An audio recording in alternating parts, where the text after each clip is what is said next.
Hello viewers, আসসালামু আলাইকুম। তো এই যে দেখেন, আজকে এমন একটা জিনিস দেখাইতেছি যে এই যে ক্ষেতের বাতরের চিপা থেকে দেখেন তারা মাছ ধরতেছে। তো যদিও বাংলাদেশ বাসে মাতে বাঙালি, তো এখন বর্তমানে কিন্তু মাছ পাওয়া যায় না আর কি। এই যে দেখেন এইখানে সেইটা তারা যে একটা দেশি যেই মাছগুলা ছোট ছোট ওগুলা ধরতেছে। তো এই সিনটাই বিলুপ্ত হয়ে যাইতেছে। এক সময় এই হেইসা মাছ কেউ ধরবো না, কারণ সবাই এখন অফিসার হয়ে যাইতেছে, কেউ পানিতে নামতে চায় না, ধান চাষ করতে চায় না, সবাই ইঞ্জিনিয়ার ডাক্তার হইতে চায়। তো এই যে দেখেন এই সিনগুলো আর কখনো দেখা যাবে না। তো এই যে মামা তারা একটু আদিকালের 90 দশকের পোলাপান, আমরাও 90 দশকের, কিন্তু তারা একটু বেশি আর কি। তো এই কারণে তারা হেসতাছে। তো এই দেখেন এখানে মাছের অভাব নাই, পুঁটি মাছ, মলা মাছ, দারকিনা মাছ, সোজা কথায় বাংলা মাছ যেগুলারে বলে আর কি, যেই মাছগুলা এখন আর দেখা যায় না। তো এই যে তারা এখানে এই যে হেসতেছে। তো এখানে এই এতটুকু জায়গার মধ্যে প্রচুর পরিমাণ মাছ তারা ধরছে, ওইখানে প্রচুর পরিমাণ মাছ এগো। তো ভিউয়ার্স, আমরা আধুনিকতার সাথে সাথে আমাদের যে গ্রামের যে আগের দিনের যে ঐতিহ্যগুলা সেগুলো ভুলে যাইতেছি। এক সময় এইদিকেও কোনো ক্ষেতও থাকবো না, মাছও থাকবো না। তো ভিউয়ার্স, এই যে আমি এই জায়গাটা হলো আপনার ময়মনসিংহ জেলার মধ্যে পড়ছে। দেখেন কত সুন্দর সিন, কত সুন্দর সিন। তো এই যে এখানে প্রচুর পরিমাণ পুঁটি মাছ, মলা মাছ।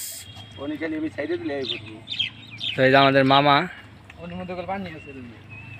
এই যে এখানে প্রচুর পরিমাণ মাছ আছে। ওই যে দেখা যাইতেছে নর্তাছে, আরেকটা বান দিতেছে, এই যে নর্তাছে। তো এই যে এখন এই যে দেখেন এইখানে এই যে এই জায়গাটা এখন, হ্যাঁ হ্যাঁ, এই যে এই জায়গাটা হেঁচা হবে। দেখেন এটা কিন্তু বেশি বড় জায়গা না, এটা হলো আপনার প্রজেক্টের পাশে, ক্ষেতের পাশে ছোট একটা চিপা জায়গা।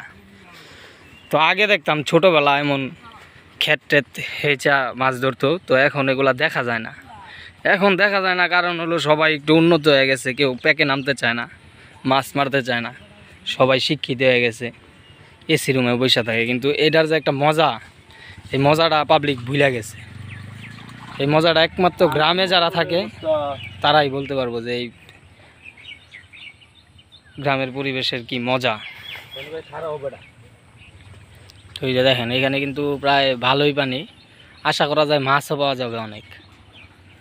তো আমরা ওই যে আগেরটা হিসা মাছ ধরছি, তো এখন যে হেসবো এটার মাছগুলো আপনাদেরকে আবার পরের পার্টে দেখ, আপনারা আমার চ্যানেলের সাথেই থাকবেন।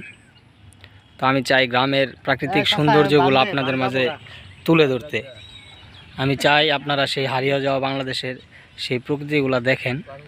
তো এই কারণে ভিডিওগুলো করা। তো এই যে দেখেন কত সুন্দর পরিবেশ, প্রকৃতি প্রেমীদের মন জুড়িয়ে যাবে। যে পুঁটি মাছ পাইছে, পুঁটি, মলা, ঢেলা।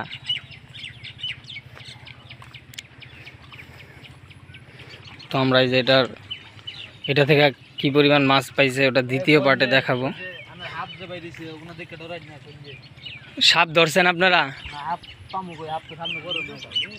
হ্যাঁ, সাপ যাতে না পরে, পরে কামড় দিলে আবার শেষ। তুই আর দেখছেন এই চিকন জায়গা সেই তারা মাছ ধরতেছে। এই মাছের যে স্বাদ, এই স্বাদ আপনারা কোনো মাছে পাবেন না। তো ভিউয়ার্স, এই ভিডিওটা এই পর্যন্তই। তো দ্বিতীয় পার্ট দেখার জন্য সাথে থাকবেন, কতগুলা মাছ পাইছে সেগুলোও দেখাবো। তো এই পর্যন্ত, সবাই ভালো থাকবেন, সুস্থ থাকবেন। আসসালামু আলাইকুম।